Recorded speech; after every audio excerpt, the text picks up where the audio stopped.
So if you just, is this on? Yep, this is actually on now. So I'm going to turn it off.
Perfect.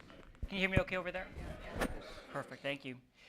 So thank you for joining me today. I can see it's a beautiful day, so I'm standing between you and the rest of your afternoon, so I'll try not to make it a punishment. I've noticed recently I developed this condition I refer to as EPP, and that's Easter People Pressure. Now, for those of you who've been around, I haven't been around that long, but these things have turned into what I call North Shore TED Talks.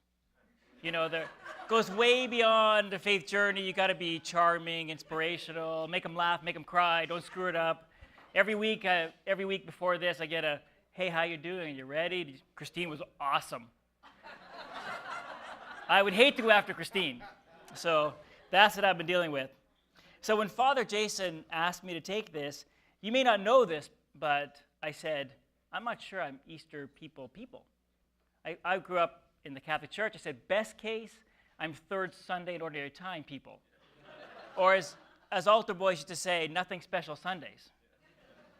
So what surprised me was that he actually had some qualifying questions. The first question was, were you born in the USA? Well, no. Have you been to this church for a considerable period of time? Well, actually, no. Do you consider yourself a practicing Episcopalian? Well, at least not the establishment kind. Do you have socialist leanings? I said, well, kind of I do. Do you think you're here due to your own merits, or did you marry into them? I think we know the answer to that question already. So basically, I'm a Canadian-born, anti-establishment socialist candidate who has married his way into the current situation. I am the American political process right in front of you. So why me, you ask? Why would I agree to be an Easter people? Well, what I can tell you is that God has been a material presence in my life throughout my journey, and I'm happy to share that with you today. My story began 51 years, 1 month, and 1 day ago today. I know for sure the only reason I'm here is to tell you is due to the grace of God and the grace of Shan. My story is really her story as well. Tabor, Shannon is my first and only true love of nearly 35 years. The crouching tiger who tirelessly watches over me when I'm down, and the bedrock upon which our family is built. To borrow a phrase from the Bare Naked Lady song, I'm in love with a McDonald girl. She is my angel in a polyester uniform, which is a reference to when we met, she was 15 and a McDonald's employee. Do not ask her for a free smile. She may hit you with a shake. Now, angels play a prominent role in my life story. Not the white gown and wings kind, that's plain crazy. I'm talking about the real kind, the kind that you don't really look like what you expect. Sometimes they appear as ruddy as a homeless person, usually when I'm too busy even to acknowledge they exist. Do you ever notice how often you get a God bless you when you give someone a few dollars on the street? Do you ever notice how many times you get a God bless you when you don't even give them any money? They tend to care about you even when you don't care about them. I think there's something comforting knowing that on my trek to the office in Chicago in the morning, there are countless angels keeping an eye on me, reminding me that God is around here somewhere. I just need to pay attention. A few weeks ago, I think an angel walked right into this very room. His name was James Crockett. While he was speaking to us, he mentioned that sometimes a shepherd has to break the leg of a lamb that keeps wandering off. Now, being a guy who just broke his leg in a freak accident, I swear to God, he was looking right at me when he said it. Angels have a way of making you paranoid. On Holy Thursday, we brought some dinner to Crockett's prayer group. While Shannon joined the ladies' prayer group, I stayed out in the hall with James. I don't think we were seated for even a minute when he said, "Man, how many times do you read the Bible? Not even a, how about them Cubs, to soften me up." I think it's bad form to lie to an angel, so I told him the truth. I never read the Bible. He just said to me, "Brother, how are you supposed to know where you're going if you don't even bother to read the guidebook?" Angels talk like that. They tell you what you need to hear, not necessarily what you want to hear. When I was a boy, I never paid much attention to the possibility of angels. I was born in Toronto, Canada, the second of 5 children. While Jason may have had the J name market covered, we had the R name market wrapped up. My parents' signature simply became the 7 R's because it became a lot easier than writing everyone out. Throw in a cat named Ruby, a dog named Ringo, and we were basically a traveling circus act. For those of you born before the minivan or seatbelts, that was 3 in the front, 4 in the back of a 1975 Impala. Each of us 5 had a designation partly imparted by birth order. There was Rena the responsible, Richie, best born, and in an Italian household, that's the firstborn son. What it really means is they get to move in with me when they can't afford to stay by themselves anymore. My other nickname was the dye pill baby, because my mom was pregnant with me. She was putting on a bit of weight. Her doctor thought, well, let's give you some diet pills. Probably not a thing you would do anymore, but in the time, who knew that pharmaceuticals were bad? There was my brother, Robert. We call him the most wanted because there's 4 years between me and my brother. Rhonda, the Irish twin, 11 months apart. And the second middle child. The problem with 5 kids is that there's always 2 middle children. And then Roman, the baby. My parents would still cut his meat if he let them. My parents were both Italian and Catholic, which might explain the situation. We were all dragged to church on Sunday or Saturday night to hear the Mass performed in Latin and kneel on those torture devices, the dreaded wooden kneelers. My parents were the children of immigrants, and that shaped a lot of their values in parenting. While not particularly racist, Toronto was still quite classist at the time, and at the time we were kids, Italians were considered to be less desirable. My mother's family tried to blend in. My dad was determined to succeed in spite of it.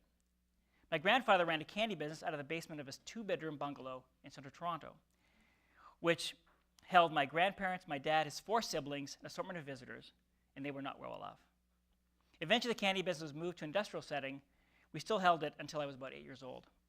I remember the smell of hot candy, the giant vat of liquid chocolate, the Popeye forearms of my uncles, who used to wrap the candy around the hook to soften it up.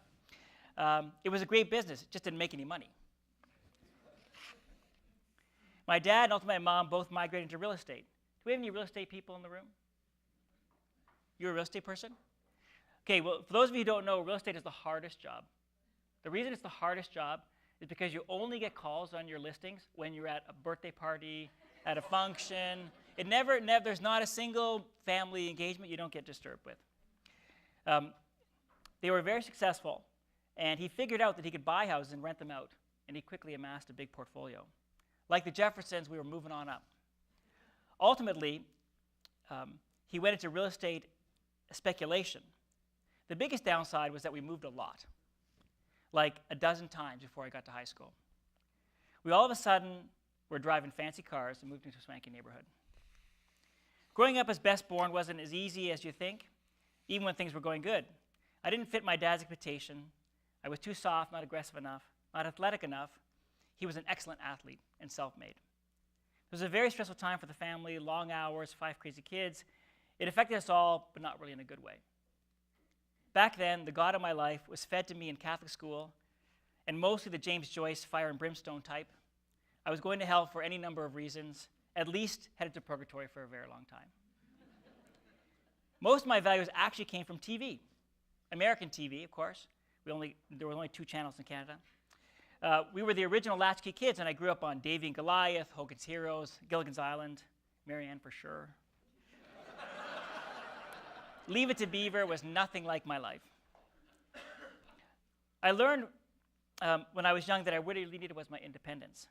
In spite of the money we made, my parents never lost their lower middle class values. If I wanted something, I had to pay for it. The first job I ever had was delivering newspapers in the morning and after school. I had 2 sections of my route. The wealthy neighborhood looks about like this. Then I had a poor neighborhood. It looked a bit more like Evanston. And I realized quickly there were 2 kinds of people, rich people and regular people. Rich people always complained when the paper was late, when the paper got wet, when I didn't put the paper exactly between the screen door and the front door just like they wanted it. Regular people would take you into their house when it's cold. They paid their bills on time. They gave you a nice tip. They treated you differently. I decided I really didn't want to be a rich person. I wanted to be a regular person. This was never more evident than when my dad lost all his money. People who used to be our friends weren't our friends anymore. Watching all this from the sidelines, it was pretty difficult to see how differently you're treated when you have money versus when you don't. For me, I was happier not being rich. I learned a lot from the experience. There's nothing more than having the repo people show up at your house to reset your expectations. From my dad, whom I developed quite a bit of scar tissue, I learned about pressure, resilience, and the will to fight. I remember him telling me, every day you're dropped into the middle of a lake. You have to decide which direction you swim, but you have to swim or you'll drown. I didn't entirely understand at the time, but this may be the best advice I ever got. We eventually ended up renting a small house in the wrong part of a good neighborhood when I was in grade 10. I didn't know at this time that this would forever change my life. The first time I saw Shannon was June 1982. I was finishing grade 11 at the time. We were at the tech wing of our house school. I was walking with my posse out the side door near the computer class with the punch card machine. And there she was, standing near a storage locker with some other people. I only saw her briefly, but the image definitely made an impression. You know those photos you take with your heart and your mind never forgets? Here's mine. Blue-eyed mystery girl, wearing a white Lacoste polo shirt, collar turned up, white Roots sweatpants, white tree-torn sneakers, Shirley Temple-esque perm. Simply heavenly. Of course, she didn't see me, and we didn't speak, but I took notice. The following September, Shannon and I finally met at an outdoor education retreat. The school hosted every September for the grade 10s, I think, some kind of school, and Shannon and I both were in positions of responsibility at the time. I think you were grade 11, right? I was grade 12, and we were on guard duty one night. Now, I have no idea what we're guarding or why we're guarding, but we just happened to be on guard duty at the same time. We'll call it fate. You might say that meeting me was as easy as falling off a log, because that's exactly what she did. We were sitting on a post fence, and Shannon fell backwards, lifted off a log. So I had to pick her up, and I think that's when the magic happened. Now, we dated for, I think, maybe 8 or 9 months, and then there was a breakup. It's arguable who was responsible for the breakup. I just think it's her, because I'm talking. It could have something to do, I was really, heavily in love and wanted to marry her, and that was a bit early for a 15-year-old, but I mean, would you want me around your 15-year-old daughter? Probably not. My parents were thrilled because they thought it would never work. She's a munja cake. The Italian they denigrated an English person in Canada as an Italian, called him munch cake, which stands for cake eater. Because English people love dessert more than eating their dinner, which is actually true. It's a badge of honor for Shannon, but it's not supposed to be a compliment. It's supposed to be an insult.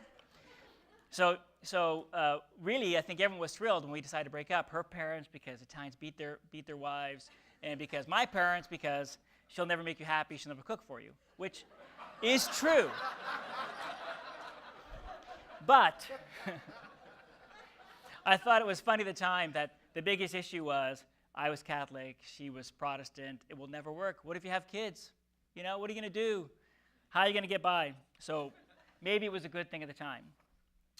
So 3 years later, we actually didn't speak, but I remember calling her, and we kind of got back together. So that was sort of our reunification, and really since then it's been sort of uphill, downhill ever since. We were married in 1991 in September. It literally was the original big fat Greek wedding experience. You know, there was sort of 2/3 of the room were Italians. They were standing on the tables, throwing their food. And then Shannon's family were praying for the end of time. But it was beautiful. She was just finishing her 3rd year of law school. I was just starting my career in software. So the first year, we lived 3.5 hours apart. Probably the best way you can start a relationship is not to live together. After Shannon graduated, we settled into the process of building our lives together, our budding careers, buying a house, creating something bigger than each other. Everything was going according to plan. Career, check. Travel, check. New car, check. House, check. We were in fact blessed, but what the heck? We worked hard, we deserved it. Then about the age of 30, we decided it was time to have a family. This, however, was not going to be that easy. Worse still, when you're trying to have a baby, your most private business is filled with endless advice of how to help you have a baby. You may be in a room full of people and someone come up and say, have you gone into the closet, stepped upside down, and ate a kiwi? I heard that works for me. And so all I say is thank God Facebook wasn't invented then, or else we would have had a litany of surprises from all over the internet. After years of trying, we eventually decided we'd go the high-tech route. The burden of not having kids actually weighs heavily on your soul. Compounded by the drugs, injections, and ultimately the losses, we paid a heavy price. You know, when I look back at those times, I realize I saw glimpses of the superhero I actually married. I still don't know how she made the sacrifice she did to have a family for us. The daily injections, the pain, all of the things you go through when you're going through this stuff. It's really amazing. What they say is these things can destroy you as a couple or make you stronger. In reality, it's a bit of both. The dirty little secret of in vitro is that it's filled with failure. Everyone hears about the successes, but the failures ultimately just go underground. At our darkest moment, not long after our last failed attempt, I remember meeting with my mom. I told her that we were failing at becoming parents. She stopped me cold. Maybe that wasn't God's plan, she said. Maybe we'd be good enough, in fact, to raise someone else's children. Maybe we weren't failures at all. Maybe, in fact, we were special. Now, you can brush that off as motherly advice, but at the time, we were in a dark place and couldn't find our way out. My mother, the angel, had appeared. Once we jumped to the adoption process, we started to breathe again. The adoption process was about hope. After 18 months of red tape, background checks, psychological tests, and all manners of embarrassing questions, our stork had finally arrived. The way the adoption process works in Korea is essentially that they send you a photo. When you're assigned a child, they send you a photo, and then they say, when the visa requirements for the child are available, you can go over. So you basically have to be ready to go on a moment's notice. So you have a picture, a few weeks later, you get the okay, you're on a plane. And this is important because we weren't ready for a baby. In fact, we had eliminated all forms of baby items, baby objects in our household because we couldn't really tolerate looking at that sort of baby stuff. So we had no baby stuff. So you can imagine we walked into the furniture store and said, we need to buy a crib. And the woman's looking at us going, you're not even pregnant. And they said, well, we need it next week. And she's like, well, this is 8 weeks, man. You want this one. So that's when the furniture angel arrived. She said, Well, we explained the situation. She was so, touched by our situation, she actually sold us the only showroom piece they had. So they gave us that one. It's kindness like that that really have filled our entire lives since this process started. The moment that we saw Matthew, so we went over to Korea, and the moment that we adopted Matthew, who's sitting back there, this was probably the most beautiful moment we had ever experienced. He looked up at her, she looked down at him, and I had never seen anything like it. Click, another photo from my heart. He reached up to her golden hair, she looked down with her blue eyes. The two of them, it was like better than any real birth could have ever been. At that moment, what happened was love filled a space that was filled with broken bits. There was shards of glass we had walked over, there was pieces missing, and at that moment, everything was filled up. Then we got up to leave, but there was no baby to come with us. They said, no, the baby stays here. You have to go. You come back in a week when you're ready to fly home. So you can imagine we were somewhat mystified, terrified. And then at that moment, the gravity of the situation became clear, that the foster mom that had been taking care of Matthew since the day of his birth had to have time to say goodbye. We realized that someone we didn't know had raised this baby that wasn't hers for 5 months to give it to a complete set of strangers to take home overseas. I think that was the closest we ever came to God. The universe had come together. We experienced something in a way that it's hard to describe, actually, that you are interconnected with people who are making sacrifices on your behalf that you don't even know. So God was with us for sure at that moment. What was hard was for us to win the lottery, someone else had to lose. 2 years later, we went back to Korea, kind of only to expect to get Gregory. He was 8 months old. There he is in the back. Matthew came with us, and we actually reunited him at the time with his foster mom. He was the only one in 12 adoptions that had come back to visit with her. This was impossibly beautiful.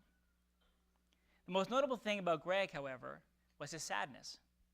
By 5 months, Matthew didn't really know who his mom was. At 8 months, Greg knew exactly who his mom was. So for 3 days after we got Greg, he cried, Oma, Oma, Oma. He was inconsolable. We were inconsolable. We cried for 3 days. God was with us then too, in our sadness, but he was there. The sacrifices made by others were greater than we could ever repay. Not long after we adopted Gregory, we decided to make the move to the U.S. I had just received a promotion and a new job.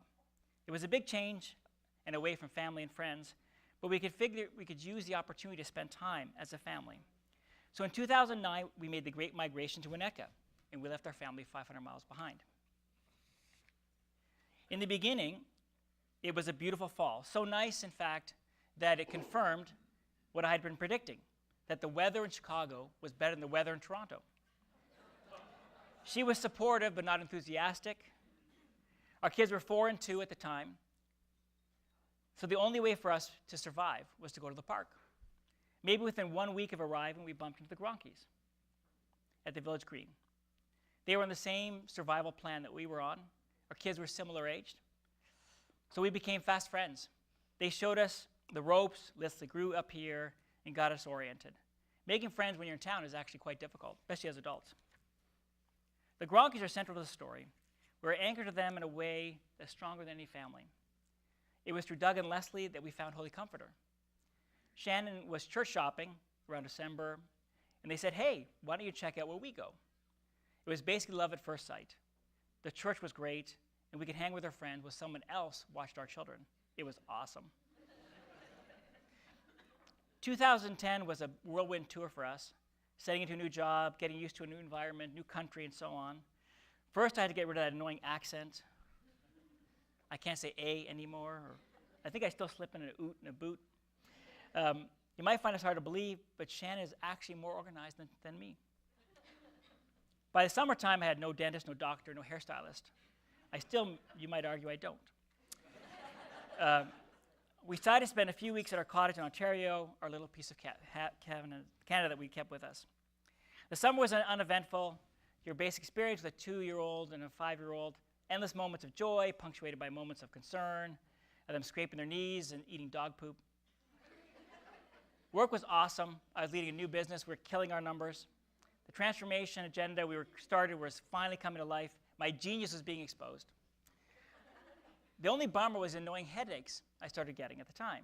It was a sinus infection. I couldn't get rid of it. It was driving me crazy, which is tough for a guy who's never had a headache in his life. By the 3rd week of August, my headaches had turned into downright nasty. And frankly, I was having trouble maintaining my cheery disposition. Because I'm a guy, I couldn't possibly see anybody. And then finally, after coming home from work, because I couldn't take the pain anymore, my wife said, either you go see a doctor or I'm leaving. So I took it kind of seriously. So I arranged to see a doctor, someone I'd never seen before, and he had suggested I get an MRI. Now, asking a Canadian to get an MRI is kind of like asking to go to Hawaii, because the MRIs aren't available to most Canadians. You know, we wait for months and years, so when I called and said, okay, how fast can I get an MRI? I called up, he said, well, tomorrow night is good. I couldn't believe it. So tomorrow night, so in 24 hours, I went to get an MRI. So I went to get an MRI, and you know when you are seen by somebody, the way they look at you, you know something bad's going on. So they're kind of wheeling me out, and the doctors come up, and they're kind of talking in low tones. They're like, we think we want to admit you. And we said, what? And they said, well, we kind of got a problem. And I said, what's the problem? They said, well, if you take your index finger and you stick it in the middle of your forehead, you take another index finger, you stick it in your ear. If you intersect those 2 lines, you have a tumor. And that tumor is creating a blockage, which is preventing the cerebral fluid in your head to, drain, which basically means your head's going to explode if you don't get an operation. So I said, oh, okay, that's good, clean fun. So I did what every good husband should do. I called my wife and said, honey, I have no idea what the hell's going on. Get down here and fix the problem. Well, see, here's the problem, though, right? We have no family. We have no friends. We just moved in. We know really one couple. It's Doug and Leslie. So it's 11 o'clock or 12 o'clock at night. We do the only thing we could do, which we called Doug and Leslie and said, Rich is in the hospital. I'm going down. Can you come over to the house, sleep with the kids? So Doug came, stayed with our kids, took them to his house, comforted our children, and I went into the ICU that night. Now, the good news is it wasn't bad enough they could delay the operation for 24 hours for my family to get there just to say goodbye in case anything bad happened. So this was sort of my entree to my experience in Winnetka. And what was interesting was that, I really was shutting down at this part. I really couldn't. I was kind of, between the stress and the information overload. It was really kind of I would say, an overwhelming experience. And the only way we got through it was because Shannon kind of took control. She took control of the family, took control of the scenario, and really helped navigate what was becoming quite a challenging situation. It was interesting during those first few days in the ICU. I think I did the last rites not once but twice with Father Myers. He arrived and actually was just outstanding. The thing about that was that, for me, I was actually ready to go because I'd already won the lottery twice. I figured, I don't deserve any more. I'm good. For my wife, it was a little more complicated. So, she wasn't quite as ready for me to be as ready as I was. And my parents were definitely not ready when they showed up the next day with my siblings in tow. They were definitely not ready. So, it was kind of a challenge. The one thing that they tried to set my expectations was they said, look, we can perform surgery. You got 2 choices. We can drill a hole in your head and using kind of a tube. It won't have much recovery, but we don't know what damage we're going to do going in, and we can try and suck it out. It may not work. Or we cut your head open, spread your hemispheres apart. We kind of play the operation game, pull it out with the tweezers. And if nothing bad happens, you should be fine. So he said the only thing is that if we touch anything at the side of your brain, he goes, you'll lose your short-term memory. Which, for a guy who's in a kind of a senior sales leadership role, it's a bit of a problem. You can't remember names. All of a sudden you're confronted with your reality, which is this life you thought you had, right, which is sort of going like this, of a certain way, is now completely different and may never be the same again. So even when I went in for surgery, I wasn't sure what I was going to come out was going to be the same person or be a different person. I think that actually was probably the most terrifying part, was not knowing. And Shannon, ironically, in her practice as law, did a lot of brain injury, so she knew exactly what the risks were, which is kind of even more terrifying, but she never let on. So, we with the grace of God, we managed, and the grace of, obviously, skill of a surgeon, we got through that, and was able to take out the tumor. Now, what they don't tell you about brain surgery is that when you come out of surgery, it's actually not so bad. The day after, however, it feels like someone parks a truck on your head and leaves it parked there. I mean, they have you screwed into a vise for 6 or 7 hours, and then they, mess around in there. And the other thing they don't tell you is it takes about 2 years to repair. And at first I thought, I'm clean sailing, I've got no problems. And then they asked me to name as many four-legged animals as I could in 60 seconds. I got to 7. I got stuck on penguin. I'm not even convinced that penguin is a four-legged animal. But yes. But that's as far as I got. So I realized at that moment that maybe I wasn't as recovered as I thought I was.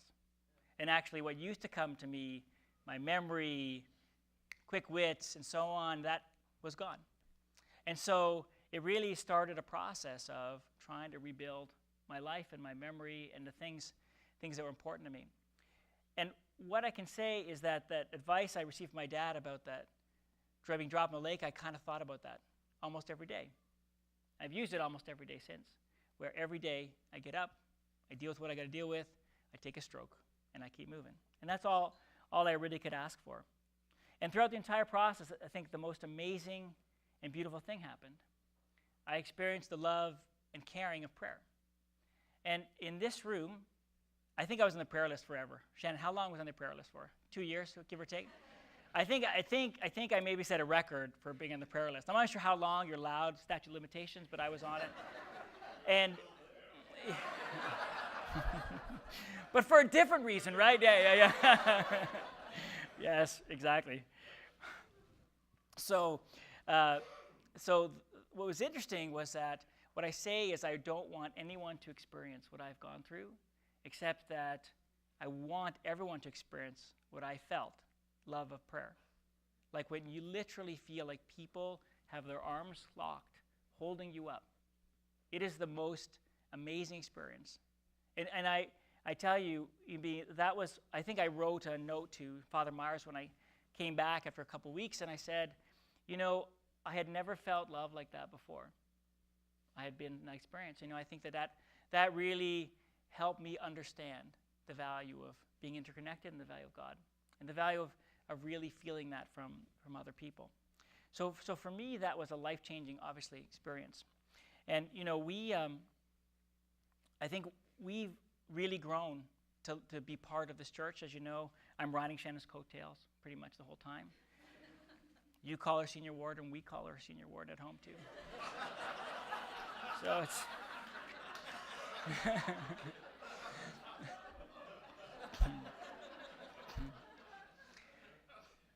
But what I find, I think, as I get older and as I reflect on my life, is that the value of being around people that care about you is so critically important. And the value of timing of a cell phone is also perfect. And so, but the thing that I want to say thank you to this congregation for was, without that love and support, without that true value of prayer, I wouldn't be here. And I know that without the love and support of my wife, I wouldn't be here either. So that I'm eternally grateful. And as I stand here trying to reflect on my journey, I was thinking about what I was going to say. In fact, I wasn't really sure. I wasn't sure how I was going to do, actually. And then a funny thing happened on Friday night. We were walking to dinner in Evanston, and I bounced into a homeless man. And I gave my kids a few dollars. They love giving homeless people money, which I think is probably the only decent thing I've done as a parent, is teach my kids to take care of other people on the street. And he said, no, I don't want their money. I want you to give me the money. I thought that was strange. So, I took the money from the kids. I gave it to him, and he said, "Let me tell you something." I go, "What?" He goes, "God loves you." I'm like, "Whoa." He said, "God loves you." And he goes, "Long after all this is gone, God's love will still be here. And God loves you. I wanted to tell you that." And he goes, "I would have told you that even if you didn't give me any money." So I thought, that's a good omen. That's an angel talking to me. I won't ignore that. So what I like to say is, at the end of the day, the thing I'm most filled with is gratitude. I'm grateful for every blessing I've had. I acknowledge that for me to win, many people have sacrificed. And for that, reminds me that God really is everywhere. I think you don't always know where it is, but you have to go looking for it. And finally, when I find myself in the morning in the middle of a lake, I start swimming. What I didn't tell you is that Shannon is a lifeguard. So that gives me a little extra. But at the end of the day, I think that I'm a truly blessed person.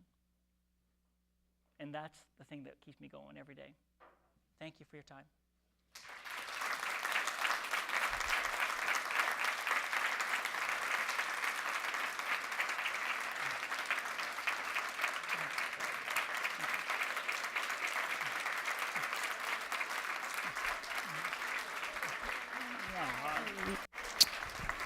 Good job. Oh. Oh. Oh.